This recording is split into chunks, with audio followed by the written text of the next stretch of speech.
অনুরোধ করেছিলেন যে আমার জীবনের কথা, ঠাকুরকে পাওয়ার ভিতর দিয়ে আমার কি জীবনের অভিজ্ঞতা, ঠাকুরকে আমি কেমন ভাবে পেলাম, এই প্রসঙ্গে বলতে গিয়ে প্রথমে আমি শ্রী শ্রী ঠাকুরের সেই বাণীটি, ঠাকুরের বাণীটি নয় অবশ্য, ঠাকুরকে উদ্দেশ্য করে মা মনোমোহিনী দেবী তিনি তার যে অন্নপ্রাশনে যে নামকরণ করেছিলেন, নামকরণ সংস্কারে সেই যে অনুকূল যে নামটা রেখেছিলেন, তার 4টে পংক্তিতে, 4টে ছন্দে, 4টে কবিতার ছন্দে সেই নামকরণ করেছিলেন। অতে হচ্ছে অকুলে পড়িলে দিনহীন জনে, নুতে নোয়াইয়া শির কহিও কথা, কুতে কুল দিতে তারে সেধ প্রাণপণে, লতে লক্ষ্য করে তার নাসিও ব্যথা। শ্রী শ্রী মায়ের, মাতৃদেবীর এই আশীর্বাদ, শ্রী শ্রী ঠাকুরের নামকরণ সংস্কারের, শ্রী শ্রী ঠাকুর সারাটা জীবন তার মায়ের এই যে নামকরণ সংস্কারের যে আশীর্বাদ, সেটা তার জীবনে, চরিত্রে, আচারে, ব্যবহারে, কর্মে বাস্তবে ফুটিয়ে তুলেছেন। তাই আমরা দেখি শ্রী শ্রী ঠাকুরের চরণে পেয়েছেন, তারা প্রত্যেকে অকুলে পড়েছিলেন, তাদের কোনো কুল কিনারা ছিল না, তাদের মধ্যে কোনো আদর্শ ছিল না। বৃত্তি প্রবৃত্তির হাতছানিতে নিজের জীবনকে দুঃখ কষ্ট যারা ব্যাধিতে ভরপুর করে দিশাহারা হয়ে যখন অভাবে পরিশ্রান্ত মন সেই ব্রহ্ম জিজ্ঞাসা করে, তার কাছে তখন ছুটে যেতে মন আকুপাকু করে, ত্রাহি ত্রাহি করে। সেই যে তার জীবনের সমস্ত পরিস্থিতির থেকে কিভাবে সে ত্রাণ পাবে, মুক্তি পাবে, সুখ পাবে, শান্তি পাবে, স্বস্তি পাবে, আনন্দ পাবে, এই আশা নিয়ে যখন ছুটে বেড়ায় অন্যের সামনে, তখন কোনো কোনো সূত্র ধরে তখন শ্রী শ্রী ঠাকুরের শুভ আশীর্বাদ, তার সেই চরণে আশ্রয় পাওয়ার একটা অমৃত যোগের সৃষ্টি হয়। আমার জীবনেও তাই হয়েছিল। আমার জন্ম বাংলাদেশের সুজলা সুফলা শস্য শ্যামলায় ঘেরা গ্রাম্য একটা সুশীতল একটা পরিবেশে আমার জন্ম। বিপ্রকুলোদ্ভব, বিপ্রকুলে জন্ম হয়েছিল এবং আমার পরিবারটা ছিল আমার পিতা এবং আমার ভাইরা সবাই কৃষ্ণ নামে দীক্ষা দিতেন। অজস্র শিষ্য আমার বাবা ছিলেন। আমরা যে এলাকায় ছিলাম সে এলাকায় প্রচুর তখন হিন্দু সংখ্যাগরিষ্ঠ ছিল। গ্রামের পর গ্রাম আমাদের শিষ্য যজমান ছিল। পালন পরিপোষণ পরিপূরণের মধ্যে দিয়ে আমাদের এই সংসারের সমস্ত সবকিছু, ভরণ পোষণ, শিক্ষা দীক্ষা সবকিছু চলত। আমার পরম পূজ্য পিতাজি বৈষ্ণব ছিলেন। তিনি তিলক সেবা করতেন, গৌরিক বস্ত্র পরিধান করতেন, মালা তিলক এবং নিত্য গীতা পাঠ, পূজা পাঠ, এগুলো তার নিত্য সাধন ভজনের অঙ্গ ছিল। ছোটবেলার থেকে সেই পরিবেশেই আমরা মানুষ হয়েছি। তারপরে আমাদের বাংলাদেশের যে একটা পরিবেশ পরিস্থিতি, হিন্দুদের প্রতি যে একটা মানে সেই যে বিমাতৃ সুলভ যে দৃষ্টি, যে অত্যাচার, যে অন্যায় আমাদের সইতে হয়েছে, সেই 64 সাল, সেই 71 সাল আমরা জীবনে দেখেছি।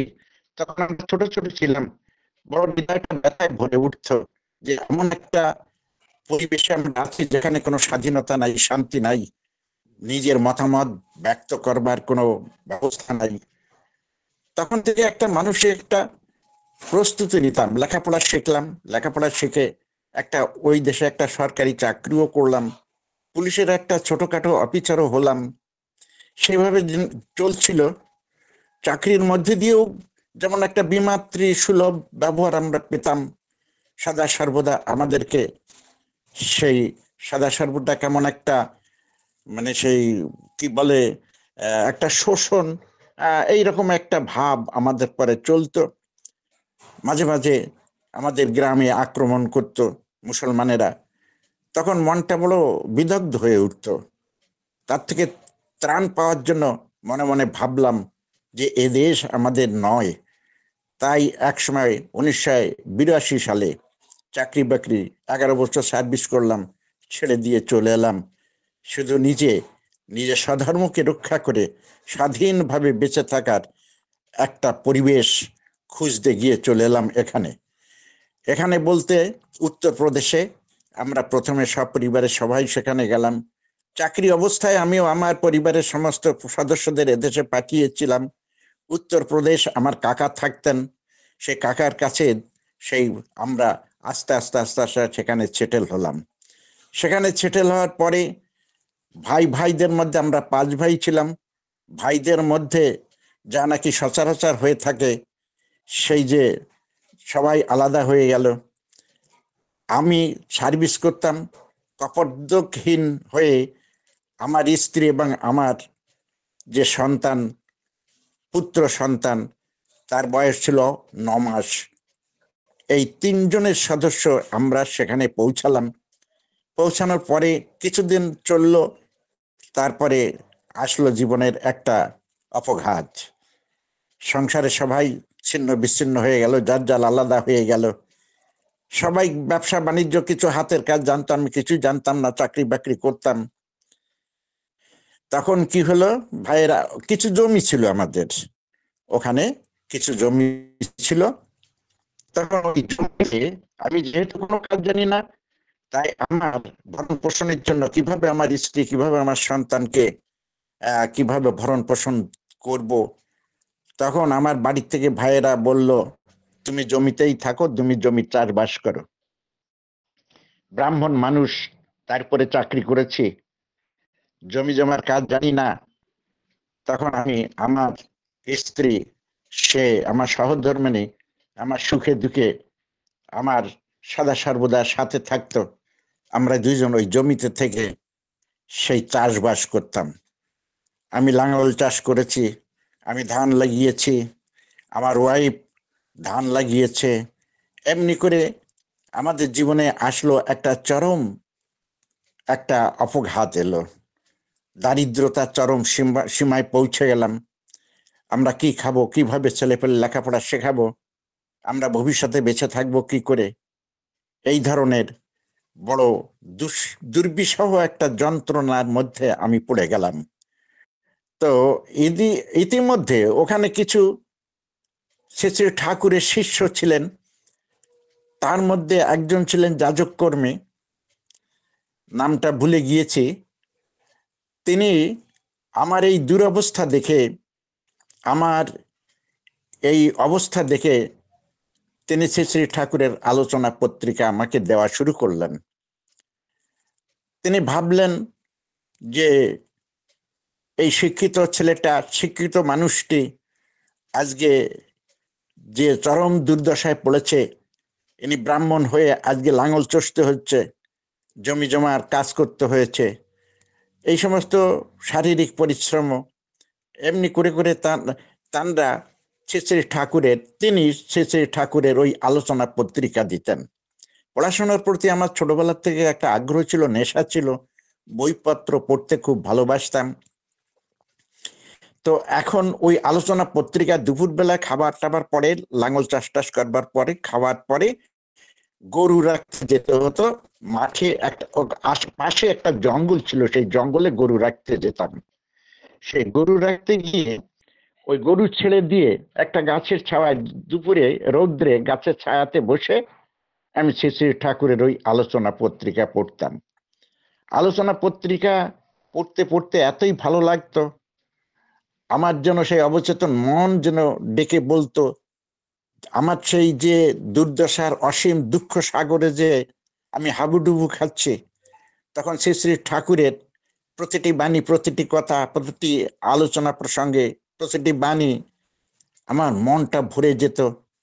আমার মনে যেন একটা বাঁচার যেটা একটা ইন্ধন, একটা স্রোত আমি যেন বুঝতে পারতাম। তাই প্রত্যেক আলোচনা পত্রিকায় প্রথম পৃষ্ঠাতে, দ্বিতীয় পৃষ্ঠাতে যেটা নাকি সেই সূচির পরে শ্রী শ্রী ঠাকুরের একটা প্রতিকৃতির ছবি থাকতো। আমি একদিন এমনি করে পড়াশুনো করছি, তারপর তিনি আমাকে কথা প্রসঙ্গে, নানা প্রসঙ্গে, আলোচনা প্রসঙ্গে দিতেন, আমি র্যান্ডাম পড়াশুনো করতাম। এইভাবে চলতো। তখন আমি শ্রী শ্রী ঠাকুরের সান্নিধ্য এবং দীক্ষা আমি পাই নাই। তারপরে একদিন গরু রাখতে গিয়েছি, গ্রীষ্মের দিন দুপুর, গরু ছেড়ে দিয়ে গাছের ছায়াতে বসে আলোচনা পত্রিকা আমার সঙ্গে থাকতো, সেই আলোচনা পত্রিকা পড়ছি। আর আমার ভবিষ্যৎ যে অন্ধকার, আমি যে মানে অসীম, মানে কি বলবো, আমি যে অপরিসীম দুঃখ কষ্টে হাবুডুবু খাচ্ছি, কি করব। আর আমি যে এলাকাটায় গিয়েছি সেখানে আমার ভাষাটাও পর্যন্ত জানি না, ওখানে হিন্দি ভাষায় বলে।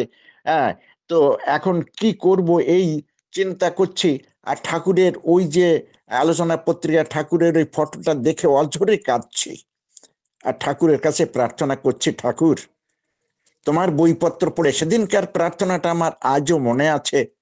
সেদিন আমি প্রার্থনা জানিয়ে অশ্রুসিক্ত নয়নে ঠাকুরের শ্রীপাদপদ্মে প্রার্থনা জানিয়েছিলাম, ঠাকুর তোমার এই বইপত্র পড়ে আমি জানলাম তুমি অন্তর্যামী, তুমি ভগবান, তুমি পুরুষোত্তম, তুমি সদ্গুরু।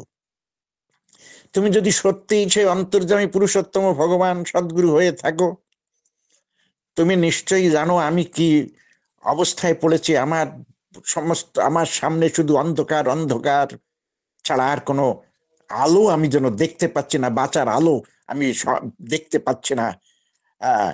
তাই তুমি যদি সত্যি ভগবান অন্তর্যামী হয়ে থাকো, তুমি আমাকে সেই এই অন্ধকারময়ের ইয়ের মধ্যে থেকে তুমি শুধু একটু আলোর রশ্মি দেখাও, যে আলোর রশ্মি দেখে ধরে আমি আমার যতই সেই দুর্গম হোক না কেন সেই সফর, আমি সেটাকে নিজ মস্তকে এবং সেই পরিশ্রম, কঠোর পরিশ্রম সাধনার দ্বারা আমি এই দুর্গম অন্ধকার থেকে আমি আলোতে প্রবেশ করতে পারবো।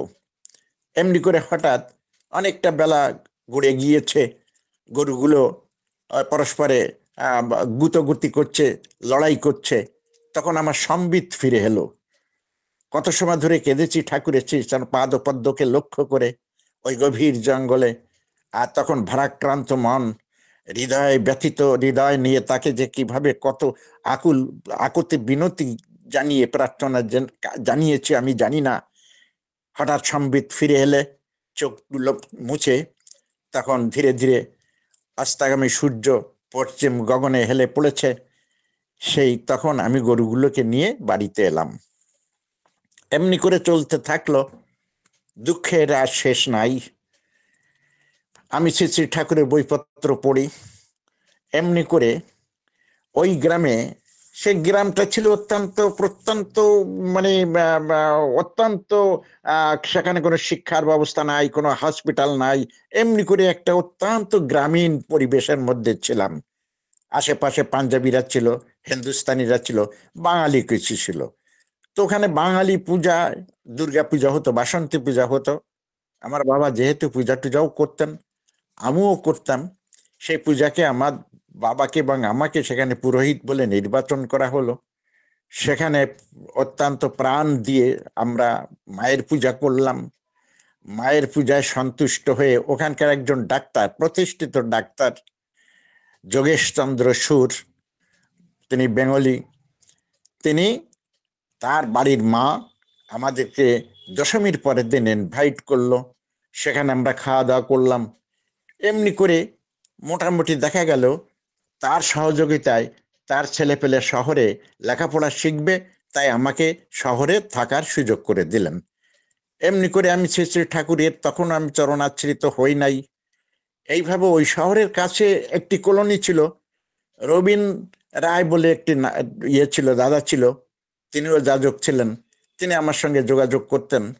তখন একদিন বললেন, এসে আমার বাড়িতে যে শ্যামল গাঙ্গুলি, যা নাকি অজিত গাঙ্গুলিদার, শ্রদ্ধেয় অজিত গাঙ্গুলিদার ছেলে, বড় ছেলে, উনি দিল্লিতে জওহরলাল নেহেরু ইউনিভার্সিটিতে প্রফেসর চাকরি করেন। উনি আমাদের এখানে আসবেন একটা উৎসবে, আপনি যদি চিঠি লেখেন তাহলে তিনি আসবেন। তা চিঠি লেখা মানে দীক্ষা নেব আমি। চিঠি লিখলাম, দাদা এলেন আমার বাড়িতে, দীক্ষা হয়ে গেল সেদিন সকালবেলায়।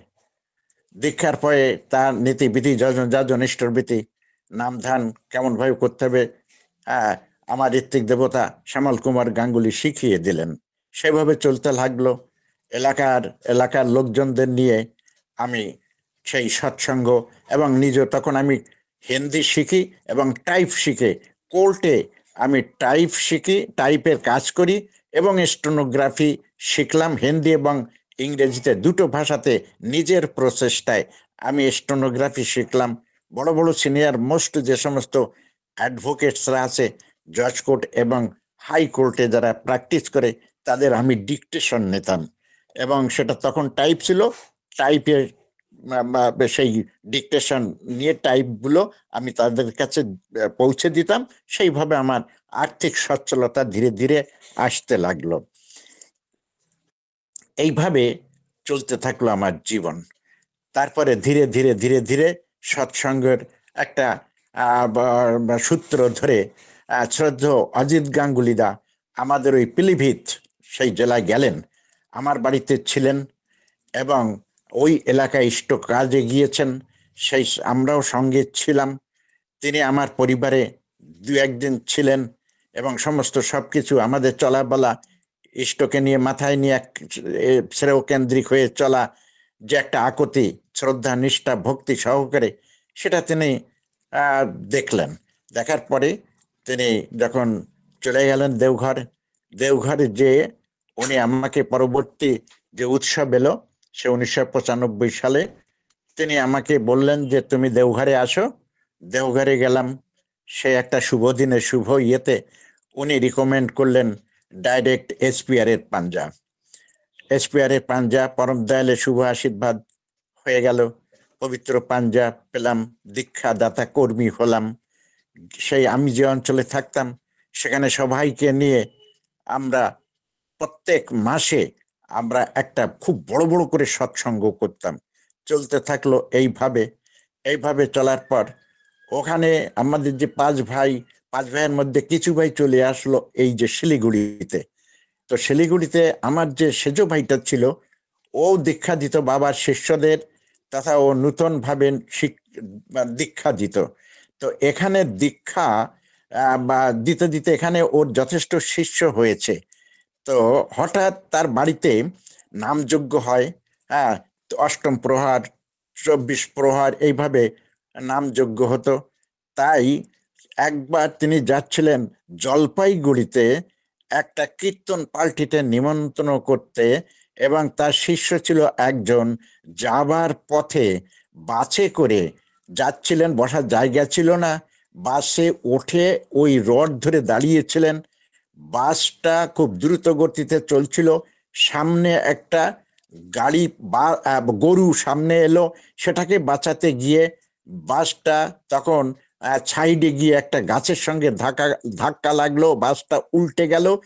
আর আমার ভাইটা ওই দরজার যেহেতু সোজাসুজি উঠে দাঁড়িয়েছিল এক বাইরে এলো, বাস চাপা পড়ে স্পট ডেথ মারা গেল। এখানে একটু আলোচনা রাখি, আমার এই যে পরিবারে অকাল মৃত্যুর মহাযোগ ছিল। অকাল মৃত্যু বলতে আমার মা মারা গেলেন আমি যখন ক্লাস 4-5-এ পড়তাম, তখন আমার একটা ভাইকে প্রসব করতে গিয়ে আমার মা মারা গেলেন। ওই ভাইটা 1 বছর থাকার পরে সে ভাইটাও মারা গেলেন। তাহলে আমার পরিবারের এই অকাল মৃত্যুর যে শুরু হলো আমার মাকে দিয়ে। আমার ছোট ভাইটা সে মারা গেল অকালে। তারপরে আমরা ইউপিতে যখন ছিলাম, আমার ছোট ভাই 5 ভাইয়ের মধ্যে যে ছোট মানে সবেমাত্র প্রসব হয়েছিল তার বড়, সেই নাম সুশান্ত ব্যানার্জি। সে একটা সুগার ফ্যাক্টরিতে কাজ করত। সেই ফ্যাক্টরির মধ্যে লোহার একটা চোট খেয়ে ওইটাতে টিটেনাস হয়ে সে মারা গেল এই 26-27 বছরে, ওই ইউপিতে মারা গেল। তারপরে এই আমার যে ভাইটা এটা ছিল আমার সেজো ভাই, যে গুরু বা কৃষ্ণ মন্ত্রে দীক্ষা দিত, যে নাকি নাম যজ্ঞতে নিমন্ত্রণ করতে যাচ্ছিল, বাছের তলে চাপা পড়ে স্পট ডেথে মারা গেল। তাহলে আমার মা গেল, ছোট ভাই গেল, আর একটা ভাই গেল, আমার এই যে দীক্ষা দিত এই যে গুরু, সেও ওই অকালে মারা গেল। তারপরে আমার এলো নোয়া ভাই, আমরা তখন শিলিগুড়িতে শিফট হয়ে গিয়েছি। নোয়া ভাই তখন ননিতালে থাকতো। ননিতালের থেকে আসতেছিল আমাদের এখানে, সেই ট্রেনের মধ্যে তার হার্ট স্ট্রোক হয়ে, ব্রেন স্ট্রোক হয়ে সে মারা গেল, এখানেই পৌঁছে মারা গেল। তাহলে এই করে আমাদের অকাল মৃত্যু যোগ হতে থাকলো। আমার বড় ভাই, সেও আমার বড়দা, সবার বড়দা, এই শিলিগুড়িতে ছিলেন, তারও অকালে তার মৃত্যু হলো। এই 54-55 যখন বয়সে পৌঁছেছে তখন তিনি মারা গেলেন। এমনি করে দেখতে দেখতে আমার পরিবারের সেই 5 থেকে 6টা প্রাণী অসময়ে ঝরে গেল, অকাল মৃত্যুর কাল গ্রাসে তারা ঝরে গেল। তারপরে এখন এই যে যে গুরু যে ছিল আমার ভাইটি, এরা ছিল, তখন আমি ছিলাম ইউপিতে। ইউপিতে চিঠি গেল, চিঠির পরে এলাম আমরা। আমরা এসে তার বাড়িতে এলাম। তখন তার যে শিষ্যরা যখন শুনেছে যে গুরুদেবের বড় ভাই আসছে, তখন অনেক শিষ্য আসছেন। তখন কিন্তু আমার এসপিআর এর পবিত্র পাঞ্জাবি দীক্ষাদাতা কর্মী। আমরা পরের দিন সকালবেলা ওর অনেক শিষ্য আসছে। শিষ্য এসে ভাইয়ের যে কিভাবে অকাল মৃত্যু হলো সেই বর্ণনা তাদের মুখের থেকে শুনছিলাম। ওর মধ্যে একজন তার শিষ্য ছিল, সে গেরুয়া বসনধারী বসেছিল, সে আবার অ্যাস্ট্রোলজি জানতো। সে আমাকে বলল, আপনার ভাইয়ের হাত আমি দেখেছিলাম এবং তার অকাল মৃত্যুর যোগ ছিল, আমি আপনার ভাইকে সাবধান করে দিয়েছিলাম, কিন্তু এই তো যা কিছু হয়ে গেল তা তো দেখলেন। তখন আমার মনটা দুরু দুরু করে উঠলো। ভাবলাম যে আমিও একটু দেখাই। আমি তাকে দেখালাম। দেখালে সে বলল যে আপনিও খুব সাবধানে চলাফেরা করবেন। মনটা ভারাক্রান্ত হয়ে উঠলো। তখন আমি ভাবলাম, মন আমার বলে উঠলো যে তোর ভয় কি, তোর চিন্তা কই, তুই তো সদ্গুরুর চরণ আশ্রিত, তুই তো সৎনাম পেয়েছিস, তুই তো সৎসঙ্গের আশ্রয় গ্রহণ করেছিস, তুই তো যজন যজন ইষ্টবৃত্তি সস্তানি সদাচার পালন করিস, তুই দীক্ষাদাতা কর্মী, নাম ধ্যান পরায়ণ হয়ে চলিস।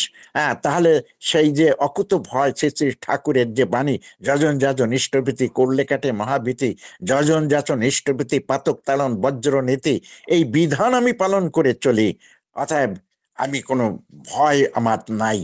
তখন আমি সমস্ত ঘটনাগুলো লিখে, তখন পূজ্যপাদ শ্রী দাদা আচার্য রূপে রয়েছেন দেওঘরে, আমি অজিত গাঙ্গুলিদার কাছে আমার সমস্ত এই আমার পরিবারের যে এই যে পরপর ঝরে যাওয়া অকালে মৃত্যুর মিছিল, সেগুলো সব বিস্তারে উল্লেখ করে আমি শ্রদ্ধেয় অজিত গাঙ্গুলিদার কাছে পূজ্যপাদ দাদাকে উদ্দেশ্য করে চিঠি লেখা, ছোট্ট একটা চিঠিতে অজিত দাদাকে লিখলাম যে আপনি দয়া করে পূজ্যপাদ দাদার কাছে আমার পরিবারের অকাল মৃত্যুর ঘটনাগুলি তুলে ধরবেন, এবং আমাকেও একজন অ্যাস্ট্রোলজার বলেছেন যে আপনারও অকাল মৃত্যুর যোগ আছে। এই কথা চিঠি অজিত গাঙ্গুলিদা পেলেন, রেজিস্ট্রি করে চিঠি পাঠিয়েছিলাম। অজিত গাঙ্গুলিদা তখন পূজ্যপাদ শ্রী দাদার কাছে নিবেদন করলেন এবং সব বিস্তার চিঠিটা পড়লেন।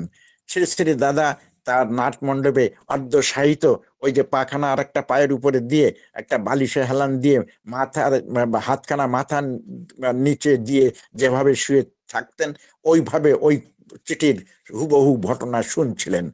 চিঠি পড়া শেষ হয়ে গেলে তখন দাদা উঠেলেন, একদম জাম্প দিয়ে উঠে বসলেন, বসে বললেন যে লিখে দাও যে জস্মিন কেন্দ্রে বৃহস্পতি কিম কুর্বতি লিখে দাও, ধ্যান করবে, সদাচার সঙ্গে পালন এবং পথে ঠাকুর নিয়ে চলবে, ওর মৃত্যু ওর কিছু না কেউ। সেই যথারীতি সেই অজিত গাঙ্গুলিদা আমাকে পরম পূজ্যপাদ ও সেই দাদার যে আশীর্বাণী আমাকে লিখে পাঠালেন। আশীর্বাণী আমি পড়লাম, অশ্রুসিক্ত নয়নে আমি সেদিন হাউ হাউ করে কাঁদছি আর দাদার চরণে ঠাকুরের কাছে প্রার্থনা করছি যে ঠাকুর তুমি আমাকে রক্ষা করলেন, তোমারই বংশধর আর পূজ্যপাত দাদা আমার পরিবারের যে অকাল মৃত্যু ছিল সেই অকাল মৃত্যু আমাকে রোধ করে দিলেন। এবং অদ্যবধি আমি শেষে ঠাকুরকে মাথায় নিয়ে চলছি, ঠাকুরের কাজ যজন যজন ইষ্টপতি স্বস্তানি সদাচার নাম ধ্যান পরায়ণ হয়ে চলছি, এবং আমি চেষ্টা করি সদা সর্বদা ঠাকুরকে নিয়ে থাকতে। এইভাবে আমার এই দৈনন্দিন শেষে ঠাকুরকে মাথায় নিয়ে চলা এবং তার অশেষ দয়া অশেষ কৃপায় আজকে আমি বলা চলে আমার কোনো চাওয়া পাওয়া নাই। একমাত্রই আমার চাওয়া যে হে দয়াল, আমি বাকি জীবনটা যেন তোমার চরণে আশ্রয় নিয়ে তোমার কথা যেন আমি মানুষকে বলে যেতে পারি, আমি যেন মানুষ যজন যজন ইষ্টপ্রীতি সস্তানি সদাচার সম্পন্ন হয়ে মানুষের দ্বারে দ্বারে গিয়ে তোমার কথা বলতে পারি, ডিপি ওয়ার্কস করতে পারি, সৎসঙ্গ এবং মানুষকে যাতে ইষ্ট পথে অনুপ্রেরণায় অনুপ্রাণিত করে তুলতে পারি, এটি যেন আমার জীবনের আমার একমাত্র আমার সাধনা হয়। তাই তো আজকের এই অন্তিম সময়ে আমার বলতে ইচ্ছা করে, প্রশ্ন আমার অস্ত যাউক রহুক যুক্তি সরে, তোমার ব্রত করব পালন মরণ স্তব্ধ করে। শ্রী ঠাকুরের প্রতিটি বাণী যে সমস্ত অকুলে পড়েছে অদ্যবধি সেই তার নামকরণ সংস্কারের সেই যে বাণীটা অদ্যবধি সেটা একই ধারা প্রবাহিত হয়ে চলছে। শ্রী আচার্যদেব শ্রী পূজ্যপাদ অবিন দাদা আর মধ্য দিয়ে সেই একই লীলা তিনি করেছেন, অদ্যবধি সেই লীলা করেন গৌর রায়। কোনো কোনো ভাগ্যবানে দেখি পারে পায়, ভাগ্যটা আমাদের ভজনার মধ্য দিয়ে অর্জন করে নিতে হয়। আমরা যদি প্রতিনিয়ত যজন যাজন সস্তানি সদাচার যজন যাজন ইষ্টপতি সস্তানি সদাচার উষা নিশা মন্ত্র সাধন চলাফেরা জপের মধ্য দিয়ে চলি, তাহলে আমরা আমাদের জীবনে যে আমাদের যে অশুভ সেই অশুভ শক্তি প্রদমিত হয়ে আমরা শুভ স্বস্তি আনন্দে আমরা জীবন অতিবাহিত করতে পারি। তাই তো পরম দয়াল শ্রী ঠাকুরের প্রতিটি বাণী তিনি বললেন, মানুষ আপন টাকা পর যত পারিস মানুষ ধর। আজকে যে আমাদের এই যে ডিপিওয়ার্সের মধ্য দিয়ে মানুষের কাছে যাওয়া, মানুষের কাছে শ্রী শ্রী ঠাকুরের কথা বলা, তাই তো এবং তাদেরকে বলা যে বলো না তুমি ভীরু, বলো না তুমি কাপুরুষ, বলো না তুমি দুরাশায়, পিতার দিকে তাকাও নজর করো আর আবেগ ভরে বলো আমি তোমার সন্তান, আমার আর কোনো দুঃখ নাই, আমার আর কোন আমি আর দুরাশায় নয়, আমি কাপুরুষ নয়, আমি আর তোমাকে ভুলে নরকের দিকে ছুটে যাব না, আর তোমার জ্যোতির দিকে পিছন ফিরে অন্ধকার অন্ধকার বলে চিৎকার করব না। মানুষের জীবনের দুঃখ দুর্দশা বৃত্তি প্রবৃত্তির হাত ছায়ানিতে পড়ে মানুষ ইষ্টকে যদি ভুলে যায়, তখন তার বৃত্তি প্রবৃত্তিকে অভিভূতি আচ্ছন্ন হয়ে বৃত্তি প্রবৃত্তির তার সেই অভিভূতির ফলে যে সমস্ত কর্ম সে করে সেটাই সেই প্রবৃত্তির বন্ধনের সৃষ্টি হয়। সেই বন্ধন থেকে মুক্তি পেতে গেলে একমাত্র ইষ্ট এবং সদ্গুরু পুরুষোত্তম শ্রী ঠাকুর অনুকূল চন্দ্র তিনি হচ্ছেন ফুলফিলার দি বেস্ট। তিনি শুধু তাই নয়, পূর্বের তিনি যে নাম আমাদেরকে দিয়েছেন, যে মহানাম, যে সত্য নাম, এই নামের মধ্যে পূর্বের যে সমস্ত সদ্গুরু পুরুষোত্তম যে সমস্ত নাম নিয়ে এসেছেন সেই সমস্ত নাম এই নামের মধ্যে সমাহিত আছে।